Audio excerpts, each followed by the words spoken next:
Okay guys, we were discussing this and then power चला गया, can't help it, right? Okay, anyway, with those minor modifications, we were able to find the values of slopes, है ना? एक का value आया -3/4, एक का value आया 0, isn't? Anyway, अब क्या करेंगे हम बेसिकली जैसे स्लोप्स के वैल्यूज आ चुके हैं, ये स्लोप्स की वैल्यूज यहाँ डालेंगे, एज सिंपल एज दैट। और इन्फिनिटी वाला लाइन वर्टिकल होता है, सो x0 और -3/4 यहाँ डालो तो इक्वेशन मिल जाएगा। या आप स्लोप पॉइंट फॉर्म भी लगा सकते हो, स्लोप पॉइंट फॉर्म, या इसमें भी डाल सकते हो, ये आपका मर्जी, ठीक है। तो इसका आंसर आना चाहिए 3x + 4y - 10 = 0, ठीक है। तो similarly you should be able to find the equation of DCTs, है ना। यहाँ क्या करोगे, पासिंग थ्रू P3,4 और आपको लेना है स्लोप n, तो सॉल्व करेंगे तो क्वाड्रेटिक आएगा, उसमें ना n के दो वैल्यूज आएंगे, एक आएगा 0, एक आएगा 4/3, ठीक है।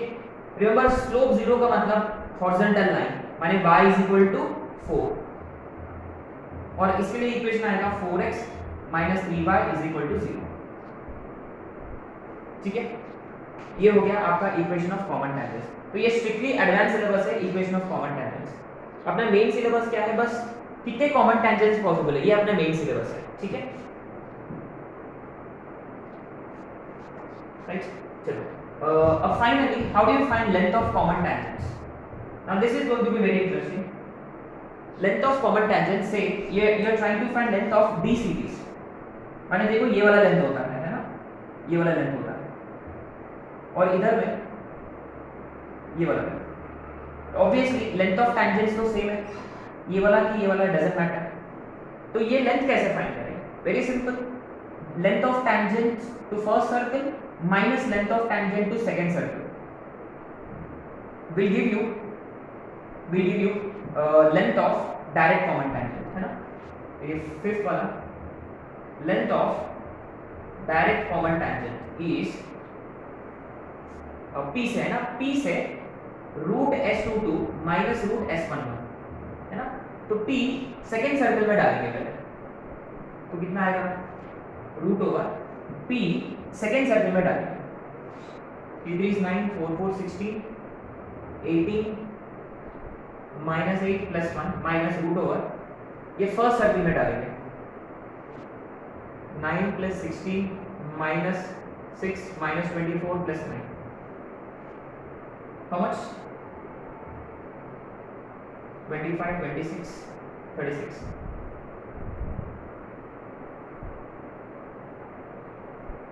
थर्टी 25 34 4, तो 6 - 2 विच इज 4, ठीक है। तो इसके लिए ना अपने पास एक ऑल्टरनेट फॉर्मूला है,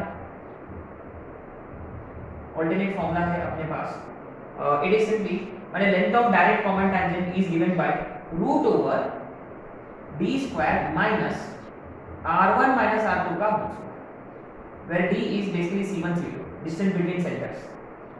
डिस्टेंस बिटवीन सेंटर्स शायद से 24 आया था, इज इट, √20 आया था, √20 आया था डिस्टेंस बिटवीन सेंटर्स, हमने पहले देखा था। तो √20 का स्क्वायर 20 माइनस r1 - r2 1 - 3 माने 2 का स्क्वायर 4, तो ये आएगा √60 विच इज 4, है ना। ये शॉर्टकट फॉर्मूला है अपने पास। अच्छा, सिमिलरली आप फाइंड कर सकते हो length of direct common tangent, ये वाला लेंथ या ये वाला लेंथ, और ये दोनों भी सेम होंगे। इसके लिए आपको क्या करना होगा, √S22 प्लस √S11, है ना, length of transverse common tangent, है ना, इज √S22 प्लस √S11, लेकिन ये क्यूस है, लेकिन ये क्यूस है, ठीक है। आप ये एवेल्युएट कर सकते हो, या अपने पास ऑल्टरनेट फॉर्मूला है which is √d² minus r1 + r2 का होल स्क्वायर, ठीक है। यहाँ माइनस, यहाँ प्लस, r1 - r2 का होल स्क्वायर, यहाँ r1 + r2 का होल स्क्वायर। ये छोटा होता है जनरली, है ना, TCTs छोटे होते हैं, तो √d² is 20 minus r1 + r2 का होल स्क्वायर 16, तो √4 ये आएगा 2, ठीक है गाइस, ये डायरेक्ट फॉर्मूला आपको रटना है, right? So just keep this in mind, DCT बड़ा होता है टीसीटी से, डीसीटी बड़ा होता है टीसीटी से, ठीक है? तो ये हो गया पैकेज क्वेश्चन, राइट? हमने माने पूरा कर लिया इस क्वेश्चन में। So guys please make sure कि you do this like once और ट्वाइस इन योर नोट्स, है ना? चलो अब आते हैं फिफ्थ पे।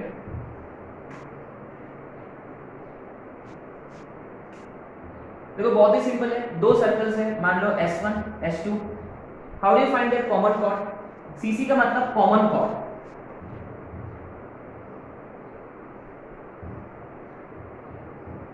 ठीक है? फॉर्मूला है S1 S2 0, as simple as that. तो 5x 7x, अच्छा ये दोनों तो कटेंगे directly, 5x 7x -2x, 7y 5y plus 2y is equal to 0, माने x minus y is equal to 0। Simple, ये हो गया equation. And how do you find length of common chord? That very simple, कोई भी एक circle consider करो, कोई भी एक सर्कल, मान लो फर्स्ट वाला, ठीक है? तो आपको ना ये वाला लेंथ निकालना है, तो वेरी सिंपल, इंटरसेप्ट वाला फंडा, 2 into root over r square minus d square, remember? So length of common chord is simply 2 into root over r square minus d square। अगर मतलब अगर आपने पहला सर्कल लिया तो r1 square d1 square 2 into, अच्छा तो आपको अपने को ना d1 निकालना होगा पहले, सेंटर इसका -5/2 -7/2, अच्छा radius g square plus f square minus c 9, कितना आ रहा है? 49 54 74 minus 36 upon 4, how much is this?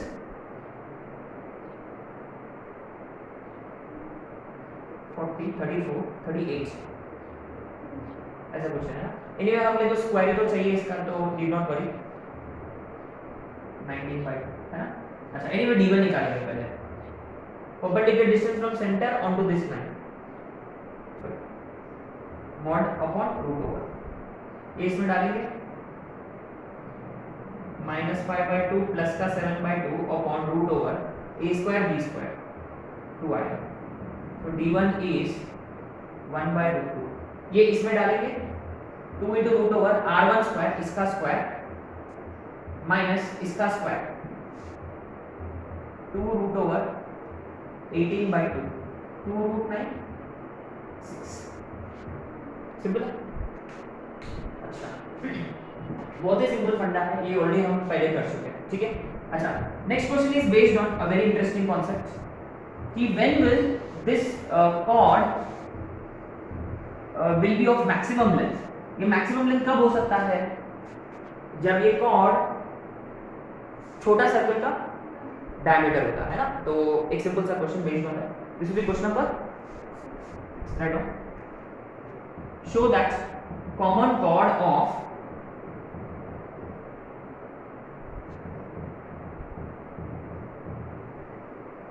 and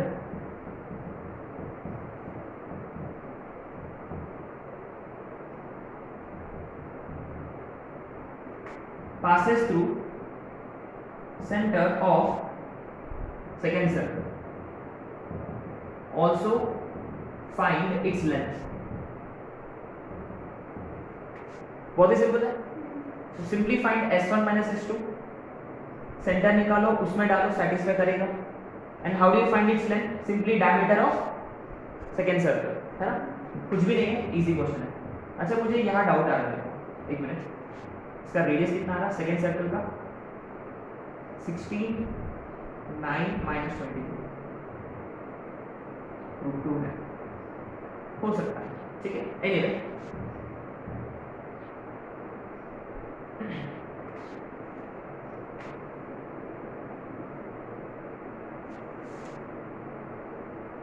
now let's solve some more questions, fटाफट। find EOC, find equation of circle whose radius 5 units and touches x square plus y square externally at 5, 5.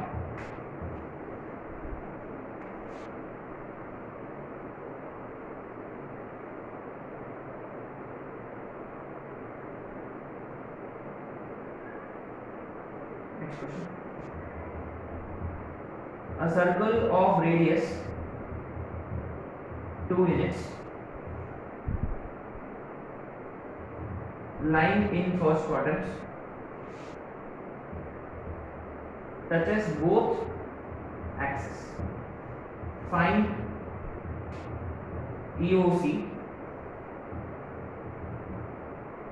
which touches given circle and whose center is at 6, 5 and whose center is at 6, 5. ठीक है.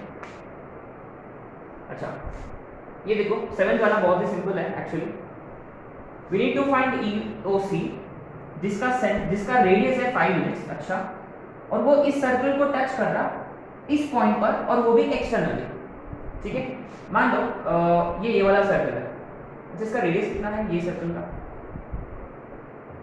Centre क्या है anyway given circle का, मान लो C1 है वो 1, 2 है, तो इसका रेडियस 1, 4 प्लस 20 कितना था, इसका भी रेडियस 5 है. अच्छा, अरे दोनों सर्कल्स का साइज सेम है. ठीक है, ऐसे कुछ होगा. मान लो ये C1 है, गिवन सर्कल है 1, 2 और रेडियस 5 यूनिट. रिक्वायर्ड सर्कल का भी रेडियस 5 यूनिट है. अच्छा, जिसका सेंटर है क्या अपने पास नहीं है, लेकिन इसका रेडियस है 5 unit. We need to find equation of this circle. Easy है. क्या करें? Remember to find equation of this circle we just need its centre. Obviously ये वाला पॉइंट दे रखा है which is 5. Is it obvious? देखो गाइस, मैंने बताया था कि ये पॉइंट कैसे फाइंड कर सकते हैं हम generally, section formula. In fact in दोनों का रेडियस सेम है, मिड पॉइंट है. माने ये जो टचिंग वाला जो पॉइंट है ना, ये C1 C2 का मिड पॉइंट है. तो double of this -1, double of this -2, तो रेडियस है और सेंटर भी है. सिंपली आपका सेंटर रेडियस को, है ना, कुछ भी नहीं है. Stupid question. अब आते हैं 8th क्वेश्चन पर. एक सर्कल है जिसका रेडियस 2 यूनिट्स है, lying in first quadrant, touching both axes. So how many circles are possible which touches both axes? Generally कितने circles possible होते हैं touching both axes वाले? कितने होते हैं? A circle which touches both coordinate axes. 4 होते हैं, फर्स्ट, सेकंड, थर्ड. लेकिन अपने को कौन सा वाला चाहिए? फर्स्ट क्वाड्रेंट वाला. अच्छा, इसका यूनिक चीज क्या होता है? अगर वो दोनों को टच करता है ना, रिमेंबर अगर वो x को टच करता तो y कोऑर्डिनेट रेडियस, y को टच करता तो x coordinate radius. In this case दोनों को भी टच कर रहा, इसका मतलब x कोऑर्डिनेट भी 2 है, y कोऑर्डिनेट भी 2 है. सिंपल है. अच्छा, एक और सर्कल है जो इसको टच कर रहा एक्सटर्नली. अच्छा, वो नहीं दिया है ना. Find equation of circle touches given circle externally. Of course, understood है क्योंकि उसका सेंटर कहाँ है? 6, 5 somewhere here, कहीं दूर है. अच्छा, ये बड़ा सर्कल जो है वो इसको टच कर रहा, तो सर्कल ऐसा कुछ होगा, something like this. अच्छा, अब इसका सेंटर है लेकिन क्या नहीं है? रेडियस नहीं है. मैंने पिछले क्वेश्चन जैसा ही है, एक्सटर्नली टचिंग है, सेंटर है लेकिन रेडियस नहीं है. तो अपने पास क्या कोई कंडीशन है? If two circles touch each other externally, then what's the condition? That's good. C1 C2 माने उनका सेंटर्स के बीच का दूरी is equal to R1 plus R2. अच्छा, रेडियस तो है ही अपने पास इस सर्कल का सेंटर, सो आप इससे क्या फाइंड कर सकते हो? R2 फाइंड कर सकते हो, है ना. तो guys, let this be C1, let this be C2. R1 है 2 यूनिट्स, R2 आपको मिल जाएगा, R2 मिल जाएगा. And then simply apply centre radius. ठीक है, मुझे पूरा उम्मीद है आप कर सकते हैं, राइट. सो है ना, हम थोड़ा जल्दी जल्दी कर रहे हैं क्योंकि टाइम है ना. Okay guys, try this on your own.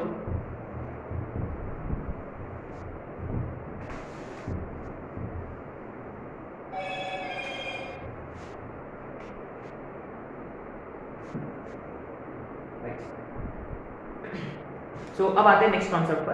Right, concept number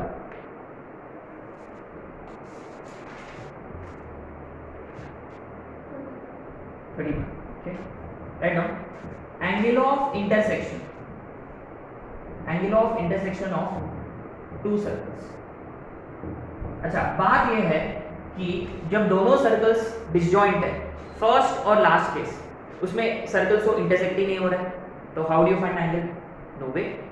और बाकी के दो केसेस ना, सेकंड वाला और फोर्थ वाला, उसमें सर्कल्स टचिंग है. अच्छा, तो वहां एंगल फाइंड कर सकते हैं क्या? मे बी, है ना, विल सी. इंटरसेक्टिंग सर्कल्स के लिए आप एंगल फाइंड कर सकते हो, है ना. तो point number 1, but how do you find angle between circles? ये तो ऑड है, isn't it? Don't you find this odd? How do you find angle between two circles? कैसे? What do you think? Generally हम angle किसके बीच में find करते हैं? दो लाइंस के बीच में. Very good. बट यहाँ तो सर्कल्स के बीच में निकालना है. Very good, awesome, very good. Angle of intersection of कोई भी to curves, it need not be circles. ये हम एओडी के वक्त हम बहुत डिस्कस करेंगे इस पे. ये मेंस वालों का फेवरेट क्वेश्चन है. Angle of intersection of any two curves का मतलब जहां वो इंटरसेक्ट हो रहे हैं ना, वहां हम टैंजेंट्स ड्रॉ करेंगे दोनों भी कर्व्स के लिए, उनके बीच का हम एंगल फाइंड करते हैं. ठीक है, तो इसके लिए एक अच्छा सा डेरिवेशन है, लेकिन हम डेराइव नहीं करेंगे. बाद में ना, लेटर ऑन, वहां ना डेरिवेशन आपको लिखना है लेटर. अपने पास टाइम होता है ना, तब हम बाद में करेंगे. अल्टीमेटली इंपॉर्टेंट है फॉर्मूला, है ना. तो बेसिकली क्या है, मान लो ये C1 है, ये C2 है, उनके बीच का दूरी जो है C1 C2, let it be d. ठीक है, इसका रेडियस R1 है, सर्कल C1 का ये वाला दूरी, और C2 का रेडियस R2 है. ठीक है, तो angle of intersection of to curves का फॉर्मूला है cos theta is given bye d square minus R1 square minus R2 square upon 2R1 R2. अच्छा, पहली बात, मैंने इनडायरेक्टली देखो, यहां हमने टैंजेंट ड्रॉ किया और यहां हमने टैंजेंट ड्रॉ किया, और ये वाला एंगल को हमने माना थीटा. ठीक है. अच्छा, टैंजेंट मे और may not pass through centre है ना, actually it won't pass through centre anyway, है ना.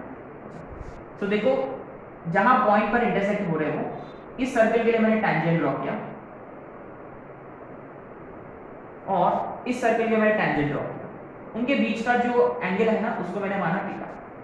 ठीक है, और आपने नोटिस किया है, ये देख के कोई फॉर्मूला याद आ रहा है, कोई रूल याद आ रहा? कोसाइन रूल, तीन साइड्स है ना. तो actually we find a triangle, ये वाला ट्रायंगल हम फाइंड करते हैं, ये वाला, है ना. We actually find this triangle, और उसमें हमने कोसाइन रूल अप्लाई किया है ना. थोड़ा सा मॉडिफाई किया तो ये वाला फॉर्मूला आ जाएगा. But anyway, did not worry about that. Like इससे हम इस पे जरूर बात करेंगे, लेकिन लेटर ऑन. ठीक है. अच्छा, पहली बात, angle of intersection of two circles का मतलब indirectly angle between the tangents, है ना.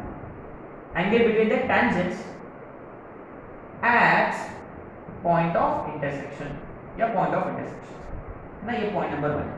और फॉर्मूला क्या है? बेसिकली क्या फॉर्मूला है? ये वाला.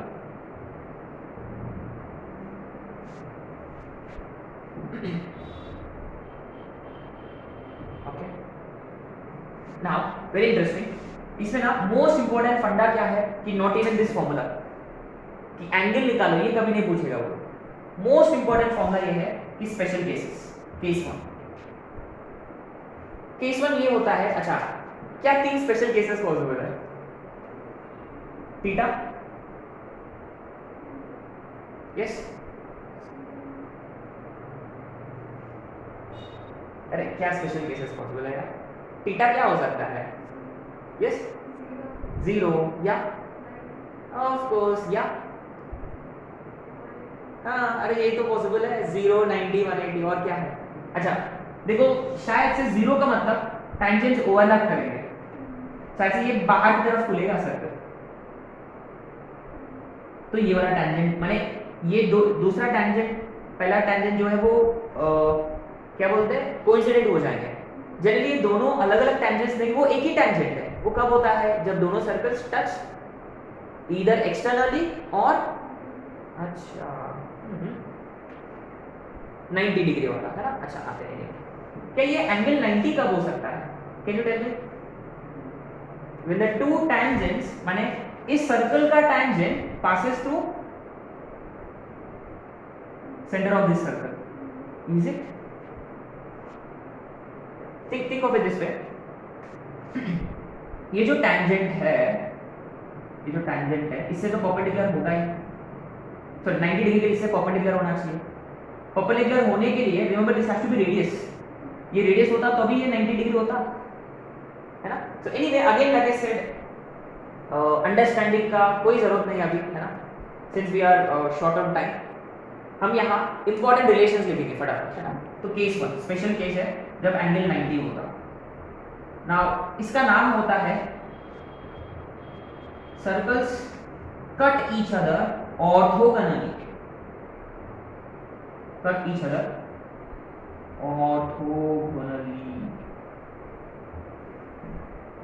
orthogonally. Now this happens when tangent to one circle passes through center of another या other, center of other and vice versa।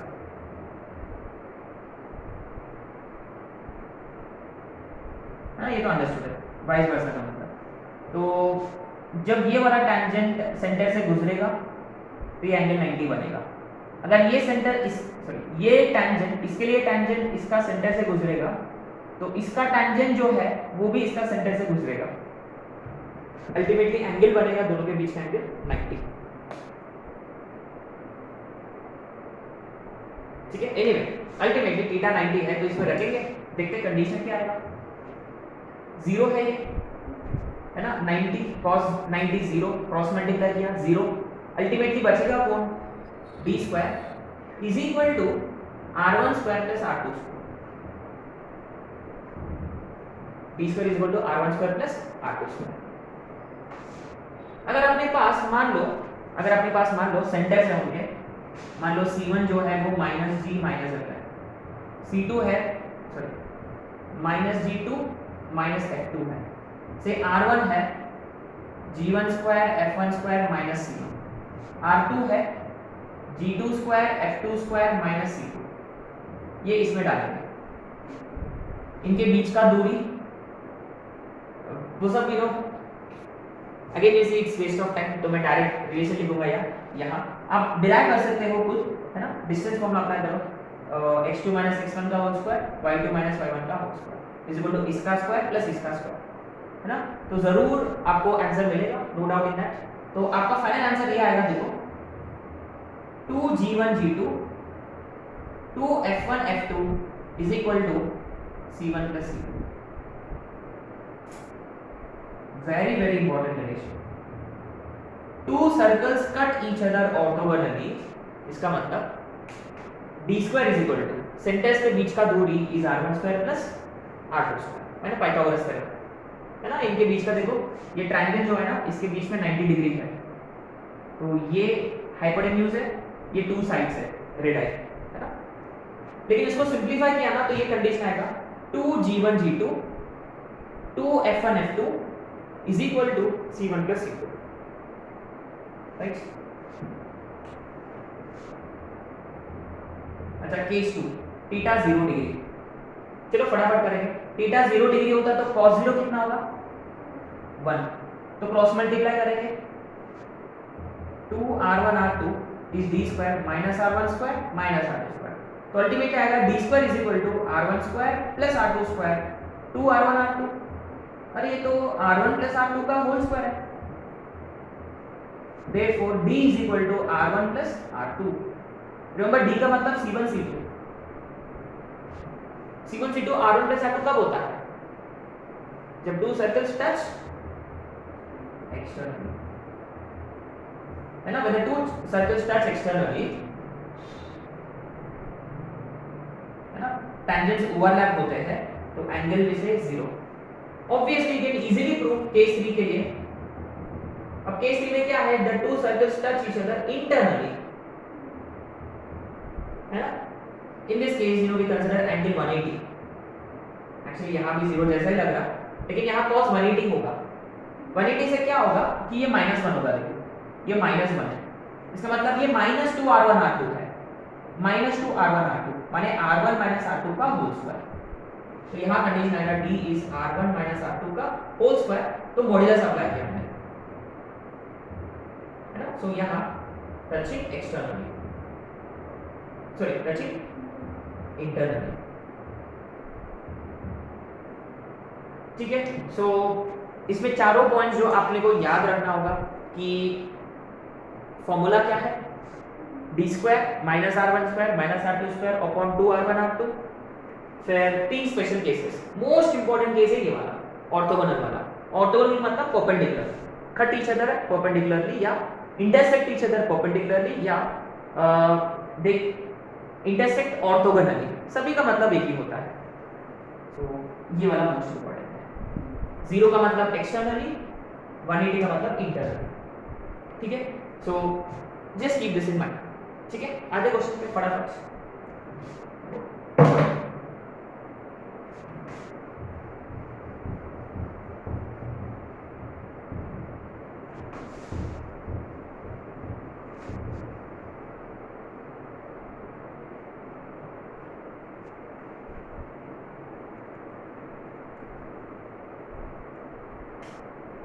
Okay.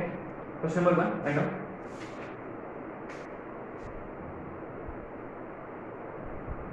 Find angle of intersection of circles x square plus y square is equal to 11. Sorry. Plus 11 is equal to 0. x square plus y square. ठीक है. Second, show that circles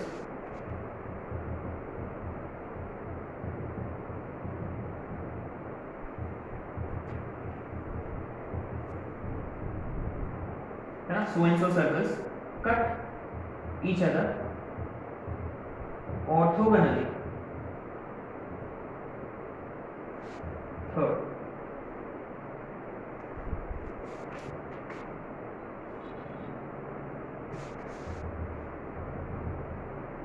if circles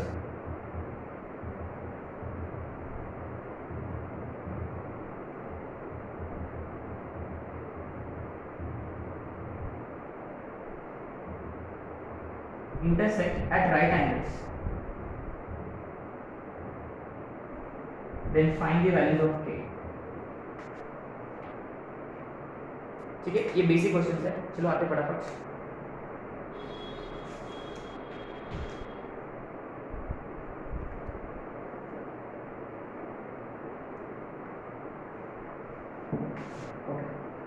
angle of intersection. तो we need to find first c1 c2 r1 r2, है ना, ये निकालना होगा. तो centre of first circle 2, -3. Centre of second 1, -4. तो c1 c2 कितना होगा, which is d root over 1 -3 plus 4, ये भी 1 होगा, रूट 2. अच्छा, r1 कितना है इसका, रूट 4 + 9 - 11, ये भी रूट 2. अच्छा, r2 रूट, अच्छा नेगेटिव आएगा ना. एनीवे 1 + 16 - 13 2 है. ठीक है. सो cos theta is d square minus r1 square minus r2 square upon 2 r1 r2. 2 2 4 भी कटेगा तो बचेगा -1/√2. cos नेगेटिव है तो कौन सा क्वाड्रेंट, सेकंड ऑब्वियस. अच्छा, एंगल 180 से तो ज्यादा नहीं हो सकता. सो जो भी रहेगा सेकंड क्वाड्रेंट में 180 - 45 135. Simple, nothing here. अच्छा, सेकंड में हम वो G1 G2 वाला कंडीशन से प्रूव करेंगे। कट ईच अदर ऑर्थोगोनली, ये अपने को शो करना है। शो करना है का मतलब वी नीड टू शो कि 2G1 G2 plus 2F1 F2 is equal to, ये शो करना है अपने को। तो ये वाला वैल्यू अलग से निकालेंगे और ये वाला वैल्यू अलग से निकालेंगे, ठीक है। अच्छा, पहली बात G1 क्या है, पहला सर्कल -3, F1 क्या है -2, सॉरी F1 प्लस 2 है ना, 2F1 और C1 F4 और G2 1/2, F2 2 और C2 1। अपने को सेंटर निकालना का आदत हो गया है ना, -G -F, तो इससे ना looks like you are getting confuse. Anyway 2 times इन दोनों का मल्टीप्लिकेशन, 2 टाइम्स इन दोनों का मल्टीप्लिकेशन 5 आ रहा है। C1 plus C2 कितना आ रहा है 5, isn't it? So ultimately we were able to prove कि this is equal to this, therefore they cut each other orthogonally। या आप ऐसे भी कर सकते थे, कैसे d square distance between the centres का दूरी is equal to r1 square plus r2 square, ऐसे भी कर सकते थे, but I just wanted us to get used to this formula, ठीक है। इजी है, कुछ नहीं, बस इट्स ऑल अबाउट फॉर्मूला, है ना, able to memorise formula is everything here.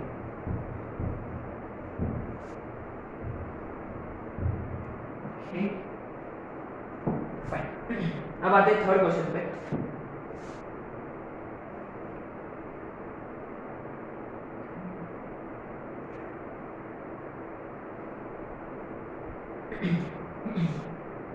Okay, they already intersect at right angles, they already, we need to find the value of k। अच्छा, माने वो कंडीशन हम डायरेक्ट ले सकते हैं, isn't it?